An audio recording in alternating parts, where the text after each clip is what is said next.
5 तारीख शनिवार का अवसर, 9 अष्टमी तिथि विद्यमान है और महाअष्टमी का योग है, शोकाष्टमी का योग है। अशोकों को यानी शोकों को शमन करने वाली अशोक अष्टमी का दिन है इस दिन। ऐसे में इस दिन ग्रहों का योग आपकी राशि के दृष्टिकोण से देखा जाए तो आपके लिए अच्छी एनर्जी ला रहा है, लेकिन इस एनर्जी को सही दिशा देने की ज़रूरत है। कन्या पूजन करें, सात्विकता करें। कहा जाता है कि इस दिन जो पंचमकारों की आहुति भगवती को देता है, काम, क्रोध, मद, लोभ, ईर्ष्या, द्वेष, इनकी जो आहुति भगवती को देता है उसके बारे न्यारे हो जाते हैं और प्रसाद स्वरूप में भगवती का आशीर्वाद मिल जाता है।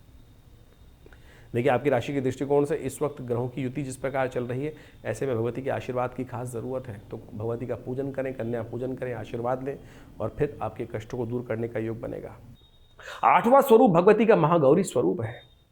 समस्त मनोकामनाओं का सिद्धि करने वाला स्वरूप है।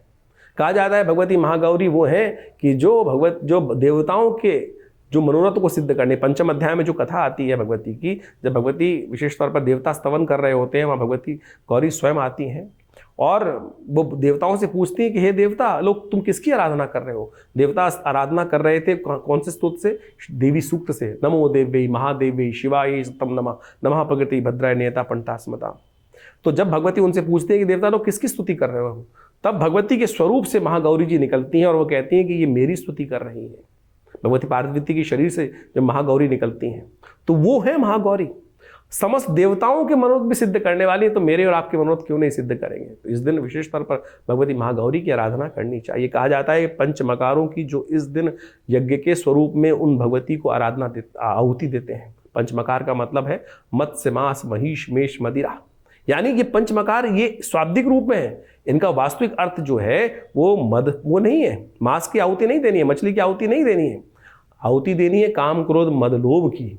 ये पंचमकार है, इनकी जो आहुति देते हैं वो भगवती उन पर प्रसन्न होती है। तो इस दिन कहा जाता है कि जो देवता बनना चाहते हो तो इन आहुतियाँ दो और फिर भगवती का वास्तविक प्रसाद आपको प्राप्त होगा। तो इस प्रकार से नव स्वरूप भगवती 9वां दिन जो है वो भगवती का बड़ा विशेष माना जाता है।